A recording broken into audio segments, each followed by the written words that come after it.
Bueno, geólogo, escritor, gerente político, exministro de Energía y Mina, de Relaciones Exteriores, en fin, no necesita presentación.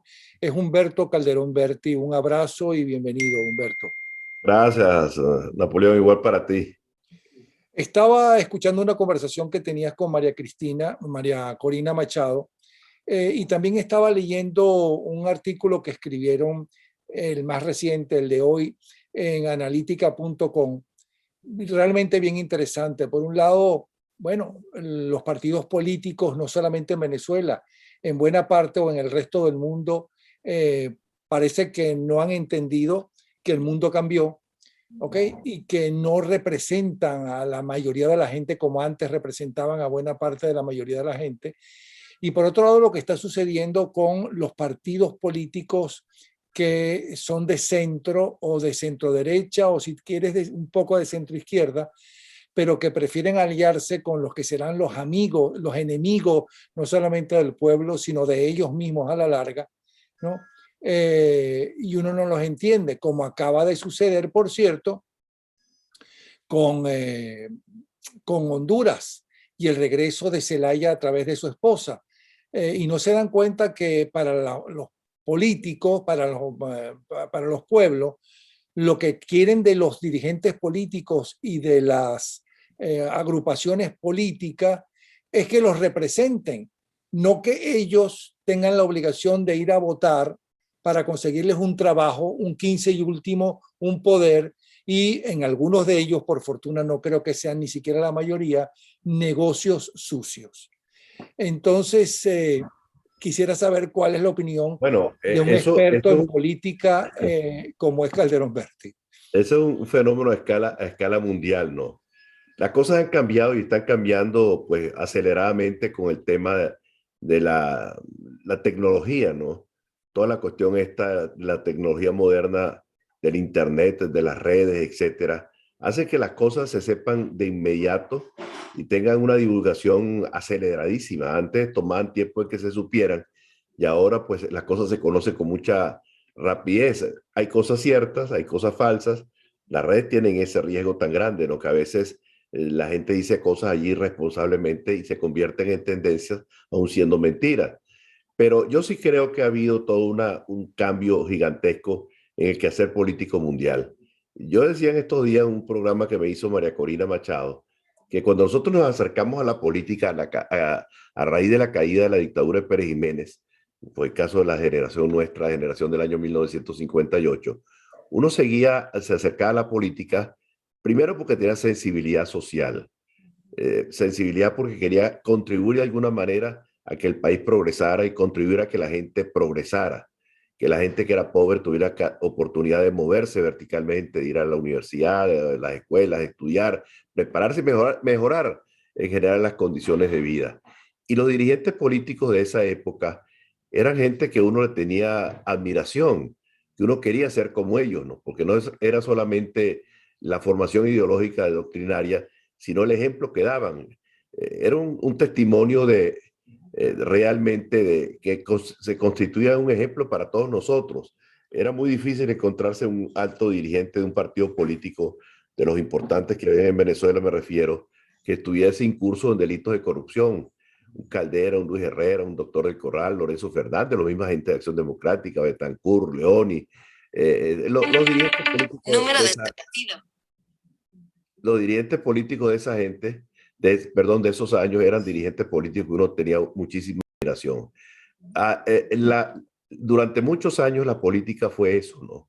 Los dirigentes se formaban, estudiaban, se blindaban y tenían virtudes éticas y morales muy bien acendradas, ¿no? Con el tiempo aquello fue cambiando dentro de los partidos, porque los dirigentes políticos que tenían algo que decirle al país, tú llegabas al interior del país, por ejemplo, a un pueblo, y los dirigentes políticos eran la gente más importante del pueblo, el abogado del pueblo, el médico del pueblo, el ingeniero, si es que había un ingeniero, pero era gente no solamente preparados, porque algunos no tenían preparación, digamos, universitaria, pero también eran testimonio en su vida cotidiana de ejemplo, ¿no? Y la gente eran dirigentes porque podían transmitirle a la gente confianza y era un ejemplo en su testimonio diario.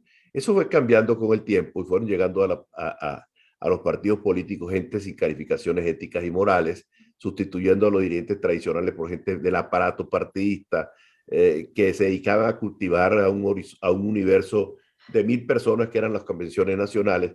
Y veías tú que de pronto llegaba a la dirección nacional de un partido gente sin ninguna credenciales, salvo que había pastoreado un grupo limitado de votos, ¿no? Y eso fue, a mi juicio, lo que hizo que los partidos se vinieran a menos. Y luego el comportamiento de la gente, ¿no? Se acercan a la política para hacer negocios, se acercan a la política para hacer cosas indebidas. Yo siempre uso una frase que la digo con mucha frecuencia cuando le hablo a los jóvenes. A los jóvenes, en la política todo no se vale. Hay límites para las cosas, límites de conducta. ¿Y quién se establece esos límites? Las leyes, ¿no? La propia conciencia de la gente, la formación de la gente. Hay cosas que no se hacen no porque las leyes lo prohíben, sino porque la conciencia de la gente lo prohíbe que lo haga. Y eso se requiere formación, se requiere que la gente, si haya en su casa haya recibido ejemplos, que en su escuela haya recibido ejemplos. Algunos de nosotros tuvimos la fortuna de ir a colegios privados, colegios católicos, como fue en mi caso, que fue el Colegio de la Salle de Barquisimeto. Los hermanos se preocupaban muchísimo por la formación moral y ética, ¿no? No solamente enseñarlo a uno las cosas cotidianas de la vida, sino la formación moral y ética. Le iban preparando a uno como líder de su comunidad, líder de su actividad. Yo formaba parte de una organización llamada Vanguardia en el Colegio de la Salle de Barquisimeto, donde unos niñitos de 12 años, que tendría yo cuando eso, 12, 13 años, este, todas las semanas leíamos la Biblia, leíamos las encíclicas sociales de la iglesia y las discutíamos. ¿Qué era aquello en el fondo? Lo dirigía el hermano Gaudencio. ¿Qué era aquello en el fondo? Era una escuela de formación política, de formación de líderes. Entonces, a uno se le fue formando para eso. Bueno, lamentablemente las cosas han cambiado, los partidos se han venido a menos y no se es ejemplo, ¿no? Y la cosa ha hecho, en Venezuela ha hecho crisis porque la gente más joven, no todos evidentemente porque no se puede generalizar, pero la gente más joven pues no ha visto sino lo que tiene, lo que hay en Venezuela. Y esto que ha ocurrido en Venezuela es una verdadera tragedia, ¿no? Porque de la noche a la mañana la gente se enriquece sin trabajar. Ves tus muchachos con 30 años que tienen aviones, que tienen yates, que se dan una vida de multimillonarios como si hubiesen trabajado toda la vida. Y aquello no, pues, no es un buen ejemplo a emular. Entonces, lo que le transmiten al joven es, se puede llegar rápidamente a tener bienes materiales, distintamente que tú estudies, que tú te prepares, que tú te prepares, que tú te comportes como un ciudadano transparente. Al revés, lo que priva es la viveza. El que no se hace rico en la carrera es tonto, ¿me entiendes? El que no lo pone, el que no aprovecha la circunstancia de haber estado en un cargo público importante, de haberse enriquecido, es un tonto, es considerado un tipo como casi un elemento de segunda. ¿Me entiendes? La gente a veces no entiende que uno puede haber sido ministro y sea una gente que todavía trabaje, que sea honrado. ¿Me entiendes? Eso a veces no se entiende, ¿no? Porque el paso por la administración pública en los años recientes significa automáticamente una patente de corso para robar y para enriquecerse. Y eso no era así antes. Entonces, todo eso va conformando una percepción por parte de las comunidades de descrédito del mundo político, de descrédito de la función política, y ahí casualmente donde medran los arribistas y los enemigos de la política, porque la política es una función muy noble, si se ejerce como debe ser, porque es sacrificio, es trabajo, es entrega, es darle a los demás esperando muy poco retribución, ¿no? Pero bueno, las cosas han cambiado y yo creo que es necesario que se rescate el valor que significa la política para el progreso de los pueblos. En lo único que no estoy de acuerdo contigo, Calderón, es que no hay ninguna justificación y siento un poco de tratar de entender algo que para mí es inentendible, hecho de que es que se formaron, llevan 22 años, llevamos 22 años gobernados por una banda de delincuentes y ese es el mundo que ellos conocen. No, yo no No, creo. no, Si yo ellos no lo quieren estoy ser dirigentes justificando. de una tribu, tienen que ser ejemplos para esa tribu, para ser dirigentes, si no, no sirve para ser dirigente. ¿no? No lo estoy justificando, lo digo que es lo que han visto ellos. Hoy tenía una reunión que suelo tener con amigos míos a través de las redes, que pues toda esta la telemática ha ayudado muchísimo a que uno esté al día y hable con sus amigos en cualquier parte del mundo con una gran facilidad. Y hace un rato casualmente hablaba con un grupo de amigos venezolanos y comentábamos eso, ¿no? Uno decía, bueno, pero es que no tienen ejemplos. Los ejemplos de los gobernantes de los últimos años, pues es lo que estos muchachos tratan de emular, tratan de seguir. Es que es malo, claro que es malo, ¿me entiendes? Pero es lo que han visto, ¿me entiendes? Y lamentablemente es así. ¿Quiénes se salvan? Bueno, los que han tenido algún género que le hayan inculcado algunos principios, algunos valores en su casa o en sus escuelas, que no están en ese plan, ¿no?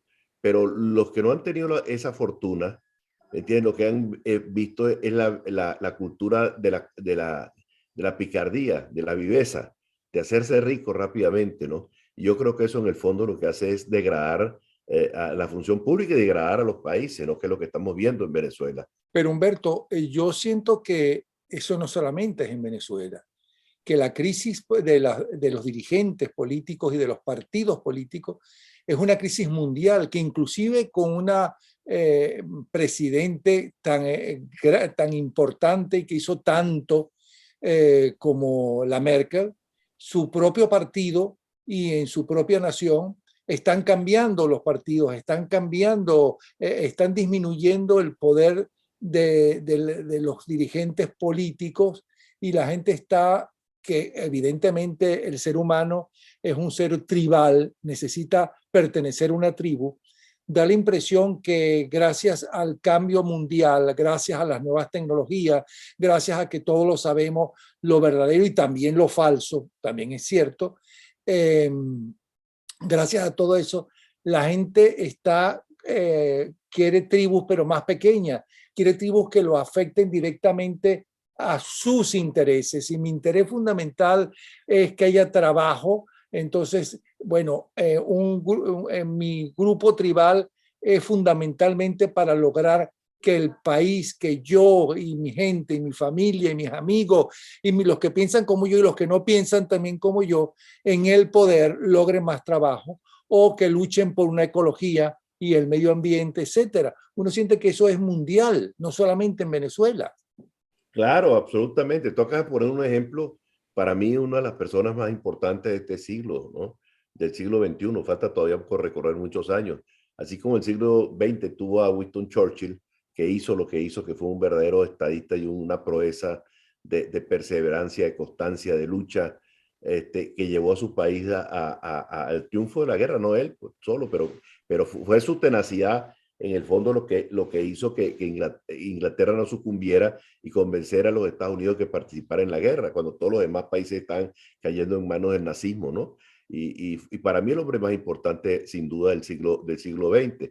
Ahora, en este siglo XXI, yo diría que un testimonio de pulcritud, de honestidad, de buen ejemplo, la señora Merkel, canciller bueno, ya va a dejar de ser canciller de Alemania, que vive ella sola con su marido, sale a hacer las compras, no tiene guardaespaldas, ella cocina y el marido lava los platos. Bueno, eso realmente es un testimonio que muy poca gente lo puede dar, ¿no?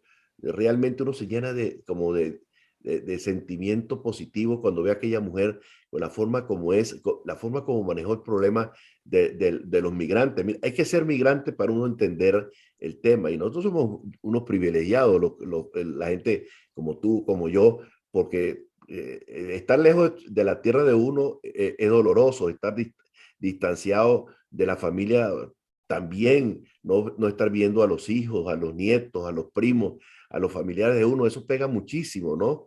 Pero por lo menos tenemos cómo vivir y cómo vivir decentemente. Pero fíjate el caso de los miles de migrantes que llegan a la frontera de los países y que se mueren tratando de llegar, buscando mejores condiciones de vida. El caso de los africanos, por ejemplo, un continente con tantos recursos naturales como es África, y esa gente se muere atravesando los que se llegan a la costa, si no se han muerto en el desierto del Sahara, pues tratan de atravesar el Mediterráneo, ahí unos se ahogan, otros llegan a las Canarias y se mueren atravesando el mar ahí en el Atlántico. Bueno, pero no vayas tan lejos. Los mismos venezolanos, aquí tenemos inclusive unos familiares que llegaron hace 3 días y vinieron a través de la frontera con Estados Unidos, los mismos venezolanos y los centroamericanos que se tienen que, para llegar a Estados Unidos, enfrentarse a la mafia de delincuentes que hay en México, porque se la pasan hablando de que con Tron o sin Tron, ¿no? Claro que cambia la política migratoria, pero ni hablar cómo los tratan los delincuentes en México, a todos ellos, ni El otro día hablar. veía un video de un sheriff de uno de estos estados fronterizos, creo que Arizona, hablando con una familia venezolana, el profesional, la mujer profesional y los niños que venían de atravesar el desierto y que fueron víctimas de los expolios por parte de los traficantes, de los coyotes, como se llaman allá, los traficantes de seres humanos, gente que no se ve que no eran ninguno, gente pobre ni marginales, sino gente de clase media que andaba buscando algo mejor. Cuando la gente se va de sus países, Napoleón se va por razones políticas o por razones económicas. Esa es la razón fundamental. Lo que está viviendo hoy los venezolanos, estamos viendo los venezolanos una verdadera tragedia. ¿Sabes lo que es un país que tenga un tercio de su población en el exterior o quizás un poco menos, pero que tiene 6,5 millones de venezolanos en el exterior, los que por ejemplo van caminando, que atraviesan Colombia a pie, el páramo de Berlín de 4,000 y tantos metros de altura en Colombia, subiendo de Cúcuta a Bucaramanga, etcétera, después el páramo de Berlín, y esa pobre gente que no tiene la indumentaria para atravesar el páramo y se mueren de frío, gente que no está preparada para eso.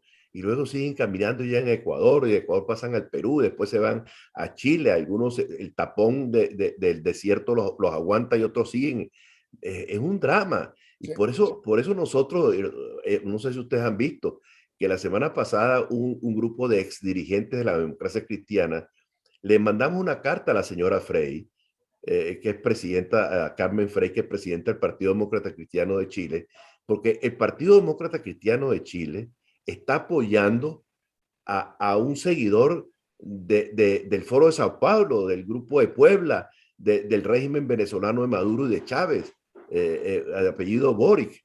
¿Me entiende? Entonces dice, bueno, ¿cómo es posible que se estén aliando con esa gente y no están viendo la tragedia que significa un gobierno de extrema izquierda, de estas cosas que hay ahora, como el caso venezolano, que han expulsado a millones de personas de su territorio porque no pueden vivir allá, no hay forma de vivir en Venezuela y mucha gente sale a caminar y a buscar mejores condiciones de vida. Por cierto, eso es lo que yo no entiendo de los dirigentes políticos, como no entendí del grupo de derecha, porque además él se decía de derecha, que apoyó a la mujer de Zelaya, gracias a lo cual acaba de arrasar la mujer de Zelaya. Entonces los partidos políticos y los dirigentes dicen es que el pueblo se equivocó, el pueblo votó mal, al pueblo es que el grupo, el Foro de Sao Paulo es omnipresente, omnipotente, lo sabe todo, igual que los cubanos, que los castrocomunistas. Y no, no, chico, no te vayas tan lejos. La gente cuando se siente, ¿cómo se llama?, traicionada por los hombres, por los partidos en los cuales ellos creían y que los representaron en una época, ¿no? Se harta. Y entonces, ¿qué es lo que hay? ¿Qué tenían, por ejemplo, bueno, fíjate, los hondureños? No tenían otra cosa. El caso de Honduras es un caso patético porque Pero es que ahí viene Chile, y ahí últimos, viene Brasil, y ahora viene Brasil también. Lo de Chile es menos entendible. El caso, por ejemplo, de Honduras, los últimos dos presidentes tienen serias acusaciones de corrupción, Por eso. inclusive de narcotráfico. Hay el hermano del anterior presidente o del actual, que acaba de terminar ahora, que está terminando, que está preso en los Estados Unidos por narcotráfico. Y la gente, eso antes no se sabía, ahora se sabe por las redes.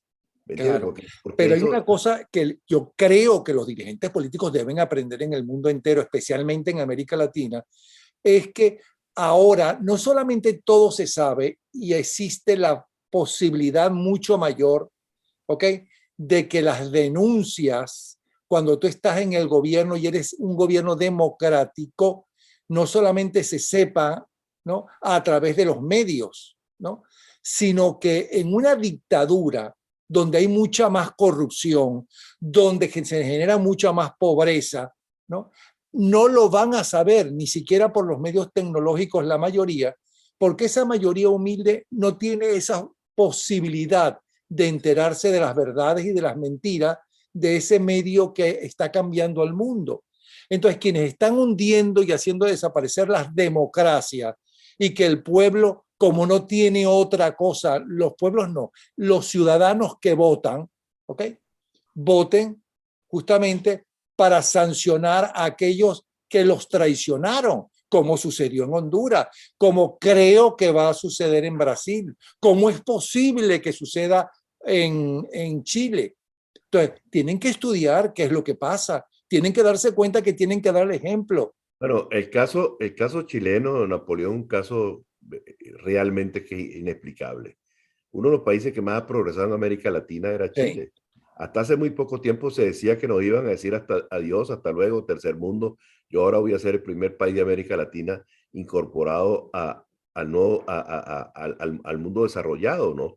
Y Chile era envidia de mucha gente y de pronto, a pesar de que hubo mejora sustancial de la población, que bajó la pobreza, que bajó la pobreza crítica, que mejoraron los índices de alfabetización, la posesión de vivienda, y toda esa serie de indicadores mejoraron sustancialmente, pero vino de pronto una cuestión de como un inconformismo con lo que había. Y se corre un riesgo cierto de que Chile vuelva a retroceder y que caiga en un gobierno similar al de Allende, con la diferencia que este Boric no ha trabajado nunca en su vida, no tiene formación, no tiene preparación. Usted vea el desastre lo que significó el gobierno de Allende hasta el año 1973 cuando lo tumba Pinochet. Y Lo las que no, persecuciones y los desaparecidos que hubo cuando Allende, que nadie nos ah, enteramos, porque para hacer propaganda política, ¿no? Mejor que los grandes publicistas que se dicen que están en la Quinta Avenida de Nueva York, pero mucho mejores, son los dirigentes comunistas. sí, es verdad, es cierto. Bueno, tú recuerdas que en Chile, cuando Allende gana las elecciones, una primera cosa que hace Fidel Castro irse para allá y pasarse un mes en Chile agitando, ¿no? Sí. Y eso le costó muy caro al país, porque después vino pues la revancha del pinochetismo, que persiguió mucha gente, que hubo muchos desaparecidos, que hubo muchos muertos, que hubo exilados, pero la tragedia chilena, y es odioso hacer estas comparaciones, no tiene comparación con lo que ha ocurrido en Venezuela. En Venezuela hay en estos momentos 250, 300 desaparecidos. ¿Cuántos muertos ha habido en Venezuela? No muertos solamente por el AMPA común, sino muertos por las fuerzas policiales. Y seguir muy lejos, ¿quién es que ha hecho los informes más desgarradores y más incriminatorios sobre la situación de violación de derechos humanos en Venezuela? La señora Bachelet, que nadie puede decir que es una persona de derecha, al contrario, fue dos veces presidente de Chile siendo parte de la concertación, siendo miembro del Partido Socialista Chileno. Y su Entonces, padre y ella perseguidos por Pinochet. claro, y el padre murió en prisión. Ahora, yo me pregunto, ¿cómo es posible que la democracia cristiana chilena esté apoyando a un señor de la extrema izquierda cuando se corre el riesgo de que se repita mejorado, entre comillas, lo que ocurrió cuando el gobierno de Allende y que no tengan consideración con nosotros los venezolanos? Yo recuerdo cuando la dictadura del Cono Sur, no solamente la chilena, sino la argentina y la uruguaya, ¿dónde se refugiaban los perseguidos políticos? En Venezuela. Perdona, lo que hizo en el gobierno de Carlos Andrés Pérez, Diego Arria, por la posición que tenía a favor, ¿no? De, ¿cómo se llama? Armando De los Letelier, perseguidos cuando Pinochet. sí, de Orlando Letelier. Lo que Lo que, hicieron, sí, lo que se hizo en las universidades para apoyar a los intelectuales que venían de Chile, que ni siquiera le pedían los documentos. Cierto. Yo siendo ministro de petróleo en Venezuela, tenía chilenos trabajando conmigo en el sector minero, miembros de la democracia cristiana. El más destacado de ellos, el doctor René Fuentealba, que acaba de morir hace un par de meses, ¿no? En Venezuela vivió Jaime Castillo, en Venezuela vivió Aniceto Rodríguez, que era líder socialista, y Aniceto Rodríguez tiene un hijo, yo no sé si todavía vivirá, en Venezuela Leonardo, que por cierto es profundamente democrático y antichavista. Y lo mismo podemos decir de los perseguidos de las dictaduras argentinas, donde vinieron gente realmente talentosa para enriquecer el país. Así es, muchos de ellos vinieron. Venezuela fue, Napoleón, durante muchos años un receptáculo de perseguidos políticos. ¿Dónde fueron los perseguidos por el franquismo después de la de la guerra civil? A Fueron a México y a Venezuela, Venezuela claro, fundamentalmente. a México y Venezuela, los catalanes y los vascos. Por eso es que en Venezuela hay tantos vascos. La Merced, a ti te soltaban antes de la Merced y tú crees que estás en el País Vasco. Sí, por arquitectura de las casas, ¿no? Y de las Sí, pero edificaciones. olvidémonos de ese pasado maravilloso y de esos ejemplos que nos dieron el pueblo y los dirigentes venezolanos para apoyar la democracia, los inmigrantes, a los necesitados, etcétera. Olvidémonos ahora de eso y vayamos a algo que estamos perdiendo. Estamos perdiendo las democracias que con todos los defectos que tengan, siempre es mejor que una dictadura, sea de extrema derecha como de extrema izquierda. El problema de la dictadura de extrema izquierda es que no terminan. Es decir, Castro murió en la cama, ¿no? Mientras que Pinochet, ¿no? Tuvo que renunciar al poder. El único así de extrema derecha que murió en su cama se llama Francisco Franco, que yo conozca. Todos los demás dictadores y tiranos, ¿no? Como los rusos, por ejemplo, todos murieron en su camita. Sí, sí, así es. La dictadura de izquierda no salen fácilmente. Bueno, lo que hay hoy en Venezuela es que es complicado entenderlo y que es parte de algo que la gente debería saber. Venezuela fue un país, ejemplo de democracia durante muchos años, pero el caso venezolano ya se nos escapó de las manos, porque cuando Chávez expulsa a las compañías petroleras americanas, que fueron las que llegaron después con la apertura petrolera del doctor Caldera, y las expulsa, y trae a los rusos, a los chinos, a los iraníes, lo que busca no era que produjeran petróleo, porque la demostración está ahí, ahí palpable, que no es eso lo que han hecho. Lo que buscaba era presencia política y blindaje político y militar por parte de esa gente. Entonces ya en Venezuela hoy, Venezuela es un país, como dice un amigo nuestro, el doctor Sala Romer, un país secuestrado, un país tomado por los cubanos, los rusos, los iraníes, las bandas criminales en la frontera, la guerrilla, los que están extrayendo minerales en forma ilegal. Bueno, Venezuela es un país que está en una situación muy compleja, y tan compleja la situación venezolana que nos pusieron a jugar en un tablero donde nosotros nunca habíamos jugado.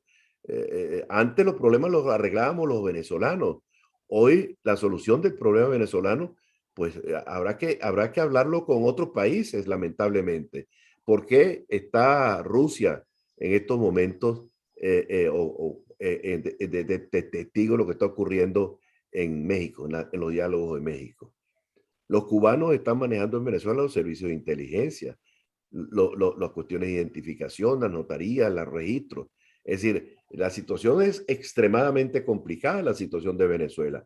Y esto, y volviendo al tema, y no es que es manía mía ni mucho menos, es lo que a uno lo mantiene con una total sorpresa, la actitud del Partido Demócrata Cristiano chileno, que fueron víctimas de una persecución de la dictadura del general Pinochet. Es verdad, pero es que acaso nosotros los venezolanos no estamos siendo víctimas de la persecución de una tiranía castrocomunista, y ellos están apoyando en Chile precisamente con el voto abrumador de la dirección nacional del partido, no están apoyando al candidato de la extrema izquierda. Es que no hablan con los venezolanos que están allá en Chile, que dicen que son más de 300 o 400 mil, no hablan con ellos y les preguntan por qué se vinieron ustedes de Venezuela. No están viendo lo que ocurre en Perú. Hay 1.600.000 venezolanos, o el 1.800.000 que hay en Colombia, o los casi 600.000 que hay en el Ecuador. Bueno, lo de Venezuela es una tragedia de proporciones planetarias. No hay ningún país en América y en el mundo sin haber tenido una guerra, sin haber tenido un cataclismo de ninguna naturaleza, que tenga una un número de migrantes tan grande como es el caso venezolano. No existe en ninguna parte del mundo. Pues tú puedes explicar lo que está ocurriendo con los sirios que tienen más de 10 años en guerra, o lo que está ocurriendo en Irán, en Irak, perdón, a raíz del derrocamiento de Saddam Hussein, que hay un estado generalizado de anarquía. Puedes entender lo que está pasando con los kurdos, que está en la nación kurda, que está en parte del territorio de Turquía, de Siria, de Irán y de Irak. Bueno, ¿y la nación venezolana qué? La nación venezolana es los que están dentro del territorio venezolano hoy, ¿no? La nación venezolana somos todos nosotros. 600,000 nacionales venezolanos estamos en el exterior. Y lo más triste de esto es que mientras más pasa el tiempo, pues se va perdiendo el concepto de nación, porque la nación es un concepto que no tiene que ver solamente con el territorio, sí tiene que ver, pero no todo. La nación es la cultura, es la historia, son las tradiciones, es la lengua, es el folclore, es la gastronomía, es la música, es todo eso es lo que nos da a Bueno, nosotros la identidad de nación. ¿Y la nación Humberto, venezolana dónde está? Está en el Humberto, mundo entero. pero a ti que te respetan, ¿ok? Que todo el mundo, que tú tienes una trayectoria, que tú tienes una edad, ¿ok? Que sabemos que inclusive dentro del gobierno interino, que es nuestra representación mundial, nos guste o no Guaidó, ¿ok? ¿Qué le dirías a la gente honesta que como tú hiciste en una época, ¿no? Está trabajando en ese gobierno para que cambie lo que hay que cambiar? ¿Qué se necesita para que realmente entiendan, ¿ok? Que no se puede ser como antes, que el mundo ha cambiado y que se están Absolutamente. equivocando en varias cosas? ¿Qué Bueno, le pero es que dirías a tu amigo que quedó allí y que sabes que es honesto, antes que quedó donde en Venezuela. que quedó en el gobierno interino, no que quedó en Ah, Venezuela? Uh-huh. el gobierno interino. Uh-huh. Bueno, yo creo que el resultado del gobierno interino, yo creo que no es positivo, pero no es positivo, yo no le atribuyo la responsabilidad a Guaidó, ni quiero mencionar a gente en particular, pues ya las cosas pues ya me tienen, yo no quiero caer en el bucle, como dicen los españoles, de Uh-huh. darle y darle y darle, que estar en el mismo sitio, ¿no? Sí. Pero realmente lo que ha ocurrido fue un mal manejo del sistema que se estableció, fue un error de diseño, porque un gobierno del parlamento, ni siquiera un gobierno parlamentario, es decir, un gobierno independiente, autónomo, controlado por el parlamento, rindiéndole cuenta al parlamento, eso no fue lo que ocurrió. Lo que ocurrió fue una rebatiña del G4 pretendiendo ser parlamento para legislar, parlamento para controlar y parlamento para ejecutar. Entonces, ahí no hay separación de poderes de ninguna naturaleza y eso fue lo que trajo como consecuencia pues el descalabro que hemos observado, ¿no?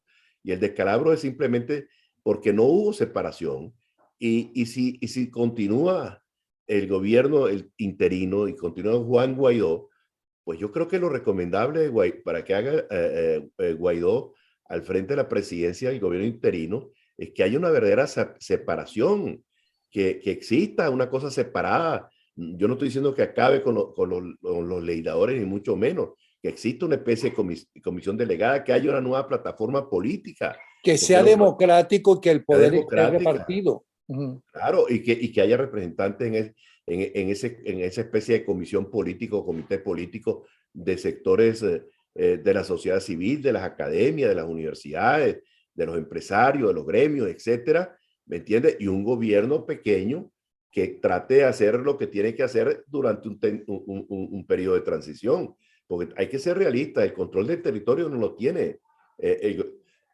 el presidente Guaidó. El control del territorio no tiene el régimen de Maduro, pero que se dedique, por ejemplo, a manejar bien el tema de las relaciones internacionales y a preservar el apoyo que se ha recibido del exterior, que atienda los problemas internos de los venezolanos, que son muchos los que tengan en su posibilidad poder atender, que atiendan los migrantes, que son millones de venezolanos pasando trabajo en el exterior, que esté pendiente de los temas de derechos humanos, hacerle seguimiento al tema de los derechos humanos y que proteja los activos que actualmente están en manos del gobierno interino para que no se pierdan. Esa es la responsabilidad del gobierno interino mientras se puede producir un proceso electoral transparente, que haya una elección con todas las de ley y podamos tener un gobierno democrático.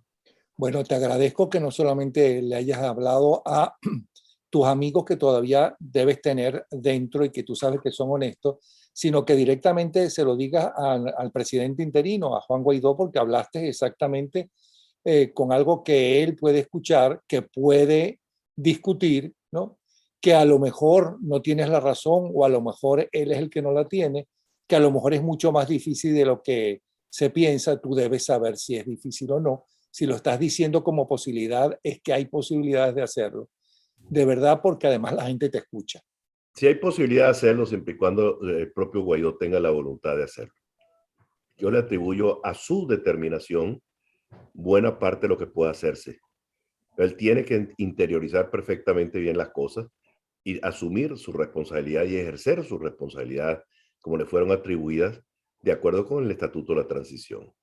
Y sobre todo pensando en esto, que si algo bueno tuvo estas elecciones chucutas falsas, porque si tú no reconoces a Maduro como presidente, ni siquiera como venezolano, ¿ok? Entonces menos vas a reconocer lo que él impuso como ese parlamento, como ese Consejo Nacional Electoral y demás. Entonces, es importante lo que tú le acabas de decir, le estás diciendo a esa dirigente democrático con todos sus errores. Y que recuerden que hoy todo se sabe, la verdad, pero también se sabe la mentira. Sí, señor. Muchas gracias por y que además deben aprender a defenderse, a decir y demandar, bueno, si a mí me dijeron tal cosa y no tienen prueba, bueno, me explico, para que no les pase como muchos dirigentes de antes que lo acusaban de ladrones y murieron pobres. Sí, señor. Así es. Que tú y yo Bueno, mi querido conocemos. amigo, muchas gracias por este espacio. No, gracias a ti por la clase que nos diste, ¿ok? Un fuerte abrazo. Saludos, Ángela. Un abrazo. Hasta luego. Adiós. Chao.